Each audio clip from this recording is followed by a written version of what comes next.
In this video, I'm going to rank all of the mid-range wheelbases I've received for review thus far. So that is around 10 to the 12 Nm range. The mid-range direct drive system, it is really important because it will fill about 95% of the people's needs. It will have just enough torque to do everything you need and put everything you want at the top of it, and it will work just fine. And it could be argued that you could use one of those wheels that I'm going to talk about and never upgrade to anything else. But first, a word from today's sponsor, Coach Dave Academy. Coach Dave Academy is the premier sim racing resource to help you become the best sim racer you can be.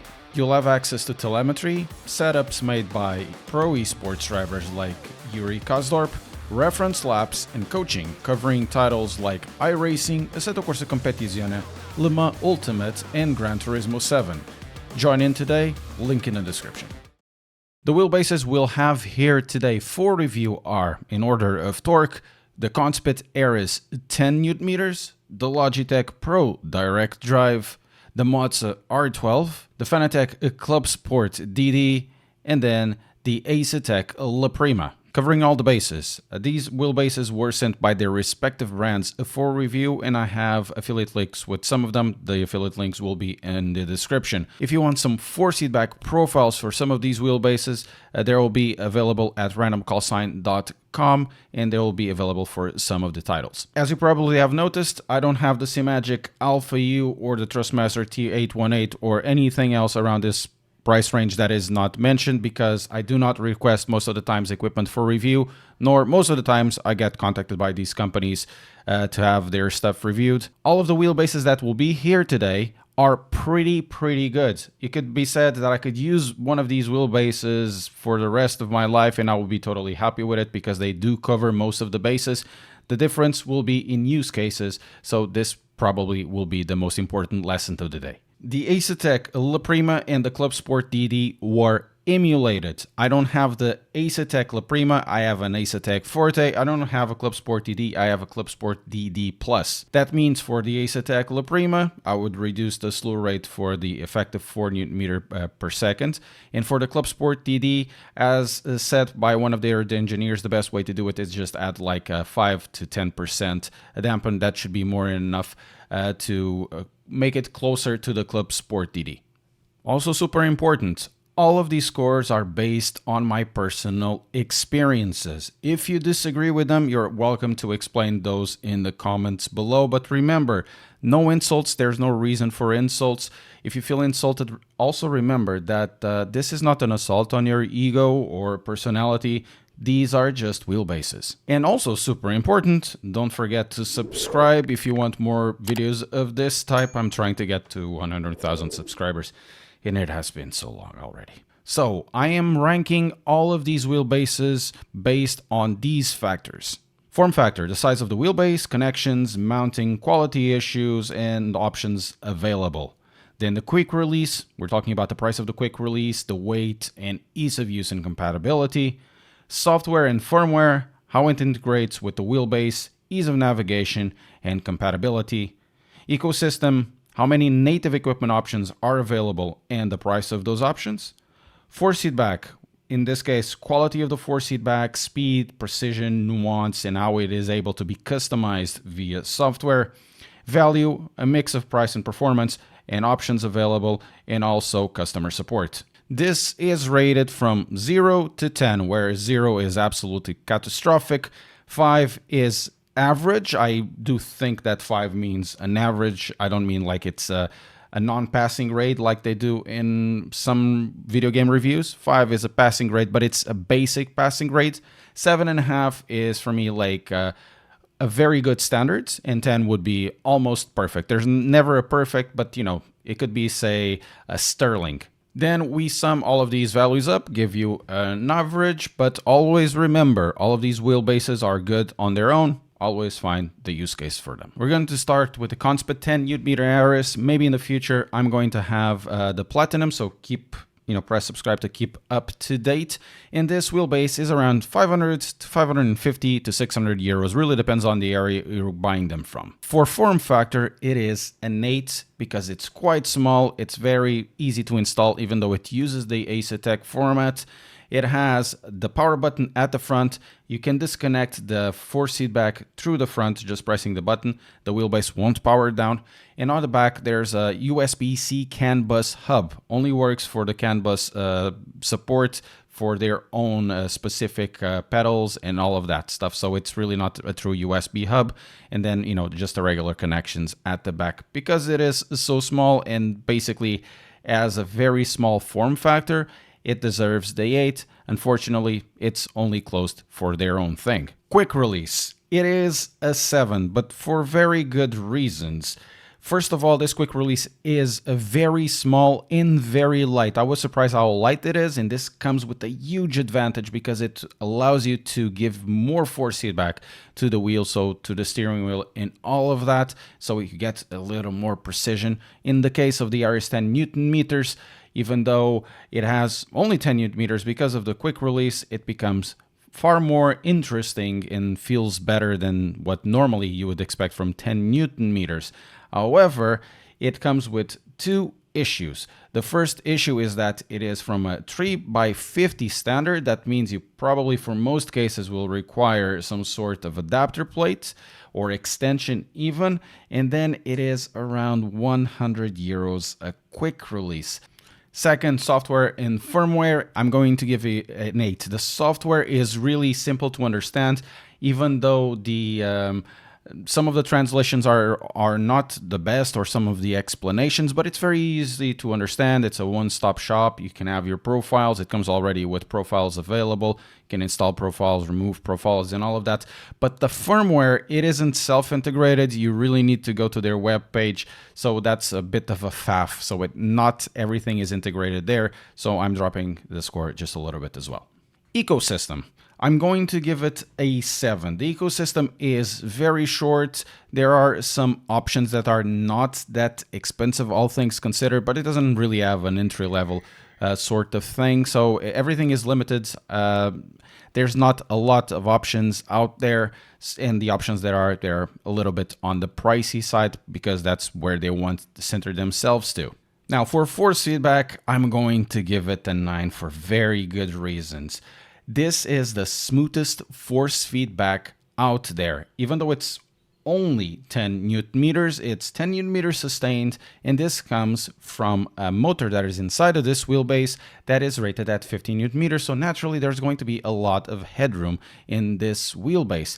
It is super smooth due to a very high count of poles, and it's a customized motor and all of that. It's not an off-the-shelf solution, and it is precise. It is fast to react, and the only thing that really puts it down a little bit is that it's sometimes even too smooth, and it can't be as abrupt. That can, for example, happen with the Clubsport DD, which is super useful in Asetek Competizione, for example. Other than that, incredible force feedback and not a very known wheelbase, sadly. As for value, I'm going to give it a 7 because there aren't really any options out there, and the options that are available are quite expensive, and the quick release, it is quite expensive as well. But it is a super good force feedback wheelbase, and I would have no problem whatsoever using it. Now we come to the ugly duckling of this list, which is the Logitech Pro Direct Drive. It is a wheelbase that starts at around 550, and depending what you buy can be more expensive. The PlayStation version will be more expensive, but naturally this wheelbase will be compatible with the Xbox if we use a compatible wheel. So for form factor, probably you won't be surprised. I'm going to give it around a 6.5 score, and for very good reasons, though there are some advantages. The wheelbase is of this size because they need the True Force system on the force feedback, and it makes it become quite large. That means if you use the monitor behind the wheelbase, it will have an issue of covering basically a substantial part of it because it's really that wide and that huge. But that size also comes with an advantage. It allows you to use with just a small clamp adapter that comes already integrated into the box in probably the best clamp system that I've ever seen. So if you use this on a desk, it is an incredible wheelbase to the point that clamp can really lift the desk, and I'm not really kidding. Then we have the quick release, and the quick release, I'm going to give it an 8.5. The quick release does have an issue, and it will be the weight. It's one of the heaviest quick releases out there, though it is awesome. It is one of those just a pull type quick releases, so it engages automatically. It has a 6 to 70 bolt-on connection, so that means you can use it like with one of the round wheels that you can buy, I don't know, in AliExpress or something like that, or connect it to something like a GSI wheel without no need for adapters. And it will have also a 3x50 pattern integrated also in the quick release. So it is super practical. And also it comes with the electronics inside. And it really doesn't cost that much. It costs around €60. It's not, as cheap as one of the options around here, but it is relatively affordable and it's very good quality. For software and firmware, I'm going to give it a 5 because it has the PlayStation or the Xbox compatibility. I don't trust this software. It bricked one of my units at the start. It shouldn't have this problem, but you still carry that. And the software is incredibly basic. It allows you to do very small changes. It doesn't have a whole lot of options. And that's basically one of the reasons why it stays at 5. It would be dropped more if not for the compatibility. It's just a really basic software that does the very basic. Then the ecosystem, that is a 7. It is expanding. It has a pair of pedals. Unfortunately, just a pair of pedals. It has a couple of wheel choices. It has a really good shifter and handbrake that you should have a look. Even if you're just trying to buy a shifter and a handbrake, the prices aren't really that bad for the adapters. The quick release is quite cheap, and then also they have a small adapter if you're coming from a Logitech wheel that allows you to use their H shifter and the old pedals. Why would you? But allows you to do that. The thing is, it's really not as expensive, so it doesn't have a lot of options, but it does have the basic option, and a quick release is quite inexpensive as well. So for force feedback, there are 2 numbers. For the basic force feedback that they have without the true force, it is really good, and I'm going to give it an 8. It has a very nice connection to the road. I really like how it responds, and it just feels very good, very competitive, very competent. And then there's the true force, and for the true force, I'm going to give it a 9. Sadly, it's not available everywhere because True Force, even though it sounds like a gimmick, and it was a gimmick on a Logitech G923, it is really not a gimmick on the Pro because it allows you to have really nice deep haptics into your wheelbase that will give you more information than it should be there, really. And it feels like in Assetto Corsa Competizione or Gran Turismo 7, you really feel like the tires are doing really something that it never happens in other types of wheelbases. So for that, I'm going to give it a 9.5. I really enjoy True Force when it's well configured. Then we have for value, I'm going to give it a 7, and the reason is quite simple. There are better options, for example, on the PC. The ecosystem is really not that big, but their support is actually pretty good most of the times, and the prices really aren't too bad. For Gran Turismo 7, for me, it's one of the best options for Assetto Corsa Competizione as well. In iRacing, I was really surprised how good it feels, though it is really not a compelling or as a compelling option as some of the options out there. Then we have the Moza R12. It's one of the most popular options here because the price is really competitive at $4.99. For form factor, this might be a little bit controversial. I'm going to give it an 8. It is a very small wheelbase. It does have a power button at the back. The RJ connectors are also at the back to be used with the shifters and the pedals if you want to. There's also the 2 small holes at the top that you can use with some accessories like the stalk option or even one of those dash units that they have that aren't really that good. But you can do something with it. The reason why I'm giving it an 8, even though it is very easy to install and very small, it's because this unit has had reports and lots of reports of overheating in places that aren't really that much hot. So that means you need to lower the power usage or the torque usage of this wheelbase in order to comply. Otherwise, you may have some sort of torque issues where the power reduces mid-session. So for quick release, I'm going to give it an 8.5. It is 40 to 50 euros, depending on where you buy it. Some of them might be more expensive, but you can get it from C-Magic. This is a D-Spec type, so it will be compatible with D-Spec type generally most of the times. It is self-powered if you use it on the FSR1, for example. But it has, for me, a little bit of an issue because it's a 6x70 type that is not bolt-through like the Logitech. You do require, for most circumstances, for example, for the GSI wheel over there, some sort of adapter plate or conversion plate that makes it compatible and raises the price just a little bit. Then we have ecosystem, and for ecosystem I'm going to give it a 9 because the ecosystem is generally new and gets refreshed all the time. It has options for all types, from cheap pedals to now active pedals. It has wheels of all types. The quick release is generally very affordable. Height shifters, handbrakes, sequentials. So you have basically everything. And well, because of it, it gets a high score. As for the software, I'm going to give it an 8.5. It could be just a slightly bit higher if it weren't for a little bit of the complications you have inside. But generally, it's a one-stop shop that does have self profiles over there. You can do basically what you want with it. The main issue for me configuring the force feedback is that there are many inputs for output. That means you have the power and then the power to the game, and then it comes through some sort of filters, and it's sometimes a little bit complicated to get. One thing that I do like on the force feedback side is the equalization. For example, in some games you might have a lot of rumbling that becomes quite repetitive or annoying, and if you want to remove that types of frequencies, you can do that on equalization. Or if you want to heighten some sort of effects to let you know if you are losing control, you can also do that. You can heighten those effects. It's because of the complications or small complications on the basic side of the force feedback configuration that I'm just dropping it a little bit. But other than that, it's a very interesting software to use, and I do recommend this software. Now, for the force feedback, I'm going to give it a 7.5, and it's probably going to be a little bit of a hot topic, I think. The reason why I do it is that even though the software and the hardware is really good, the force feedback is also pretty good, but it's quite on the grainier side. Sometimes a bit too grainy. It's not something that you can remove it. It's not something that stands in the way, but it's something that you notice, especially compared with everything else. It is also a force feedback that is trying to copy the Clubsport DD, but it doesn't do it as well as the Clubsport DD. But I do like the connection to the roads, and I would have no problem whatsoever using this force feedback exclusively. And then we have the value, and for the value, I'm going to give it a 9 because it is inexpensive. Most of the stuff are good quality. You know, you have plenty of options. You can basically create a Moza system, very high quality Moza system with no problem whatsoever if you want to.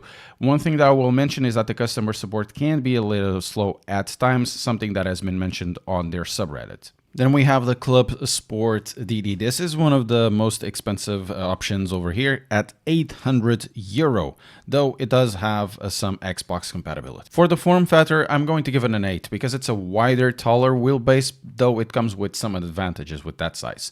First of all, it's super easy to install. It just basically slide it through with the half-bolted T-slots. You have at the rear the RJ connection, at the front a power button that also serves as a way to change the compatibility of the wheel, and the size comes also at a huge advantage because it allows the wheelbase to cool down and always maintain its torque. As for quick release, I'm going to give it a 7, and I'm saying this even though it's mechanically my favorite quick release of all the 5 that I'm talking here because it's super smooth and incredibly sturdy.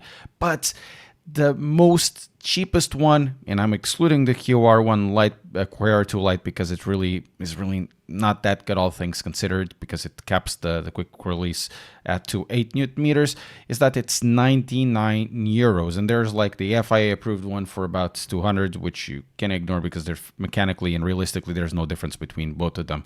Also, you can get one from AliExpress, which will be almost half the price, but for official quick releases or official wheels, I wouldn't recommend it. Another reason why I wouldn't recommend this, or I'm not going to give this more a higher score, is that it does have a different fitment, and you do require also an adapter plate, and then you also require a way to unlock the force feedback. Hence, I'm going to give it a 7, even though it's super good. Then we have the software. I'm going to give it an 8.5 for very good reasons, even though it has a flaw, which is you can't really get profiles like save it on a file like the other softwares can, though it does have a lot of information that you can change. You can change a lot of options. You can upload it directly into Wheelbase and vice versa without no tricks or anything. You just basically change it on a wheel if you have a Fanatec wheel with a small screen. Really cool stuff to do. Now there's also a new software that integrates Fana LEDs inside that will give you automatic profiles that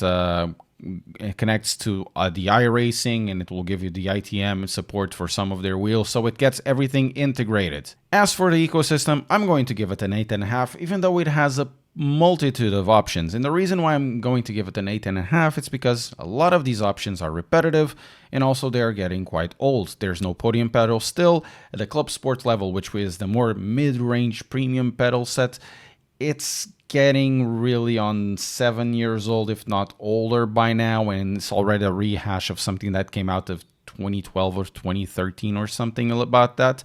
And a lot of more high-end options like comparable to the Asetek Invictus, or they're really not there. The most premium version they have, for example, is the Bentley wheel that costs a lot, and it doesn't really have the options as other wheels that you have in the market right now. So there's a lot of options for low end and mid range, but on the top sides, it's missing something, and it's kind of weird, and some of the options are already repetitive and they're feeling a little bit dated. But you can build basically a whole system, and if something is expensive, you can go lower it a little bit, and you have a system that is more or less balanced. Now, for the force feedback, I'm going to give it a 9 because it's my favorite force feedback. I end up going back to the Clubsport DD, even though I'm using all of these wheelbases, because the force feedback is strong, it's accurate, it is fast to respond, it has a really good connection that I like, especially in Assetto Corsa Competizione, where sometimes the feeling can be quite muted with all the damping, and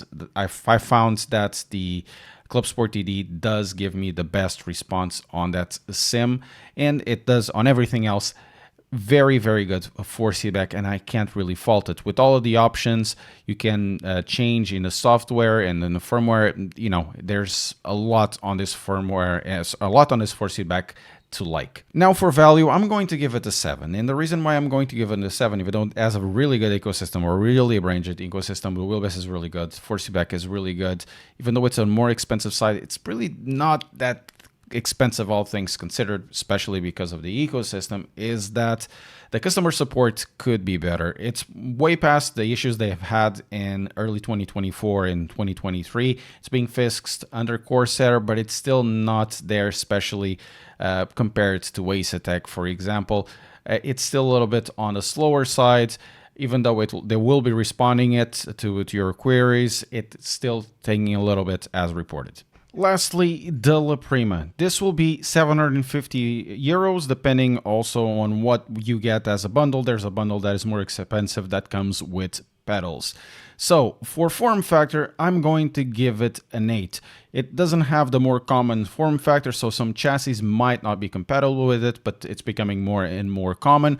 The wheelbase is very small and quite long, and it really doesn't have much in ways of connections. I would give a form factor 10 for the Forte because it does have LEDs and also has a true USB-C hub at the rear, but not, sadly, the La Prima.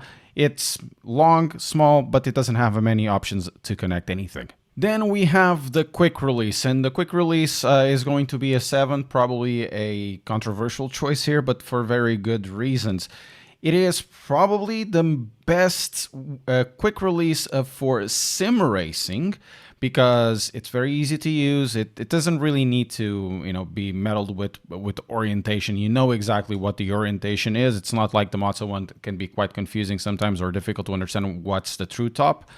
It's very sturdy, very easy to use. The quick release also comes with an integrated 6x7 pass-through, so that means you can basically bolt it to something like a GSI with no adapter whatsoever. And it also comes with a USB-A connection. So if you have one of those wheels that comes with a tether, a USB-A tether, just connect it there. So I'm saying that it's a wonderful quick release. It's for me the best quick release for sim racing. Why a 7? Well, it's because it's 150 euros. And I know it comes with extensions, but at the moment there aren't really other options for quick releases, cheap quick releases for the Asetek, so it needs to be dropped quite significantly because the cost is quite high. Then we have the software. In it, for me, it's a 10. It's a very simple software to understand. It has all the options. It comes with profiles, and they do have more profiles at their site. It's very easy to understand, good explanations. It's a one-stop shop. It has everything. You can connect it to SimHub or use SimHub type of integration for the LEDs if you do have a better wheelbase. But, you know, it's so simple to use, and it's really nothing missing, really. So simple, fast to use, lots of connections, one-stop shop, perfect explanations. For me, this should be the standard for sim racing software. Now, for ecosystem, I'm going to give it a 7. And I'm going to give it a 7 because, for much like the Conspit, it's expensive. It's an ecosystem that doesn't have a lot of options still. It's expensive, and with their hubs specifically require their own wheels. So you can't really use like a Clubsport hub where you can get the 6x7 or 3x50 and connect it on the Clubsport hub. It doesn't work like that. You need to use their wheels. Their wheels are not that expensive, all things considered, for the hubs. And then you have also the Forte wheel or La Prima wheels. They tend not to be too expensive. They have a lot of options, a lot of buttons, but for pedals, still not a lot of options, and it tends to be quite expensive. But they cover most of the bases, hence a 7. For force feedback, I'm going to give it a 9. It's essentially the same force feedback as the Clubsport DD, feels very close to the Clubsport DD. Oftentimes it's indistinguishable, which I kind of find it fascinating, except on Assetto Corsa Competizione where the Clubsport is a little bit sharper. But other than that, and it's very minute, other than that, it's pretty competent. It's awesome, easy to use, easy to understand, easy to configure. I think, just like the force feedback on a Clubsport DD, it's really top-notch. For value, I'm going to give it a 7. It would be lower than 7 if it was based on price to performance alone, because everything is super expensive. The quick release is incredibly expensive. The wheelbase is incredibly expensive. The ecosystem is expensive on all options.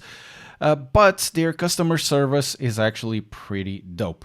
So you have issues with your products, it will have, you know, a response quick enough, and they really cover you. You have no problems whatsoever. So it's a little bit different from the 7 of the Fanatec, which has, you know, the prices aren't bad at all, even though the wheelbase is expensive, but the ecosystem is cheap and plentiful, though their customer service is not as good.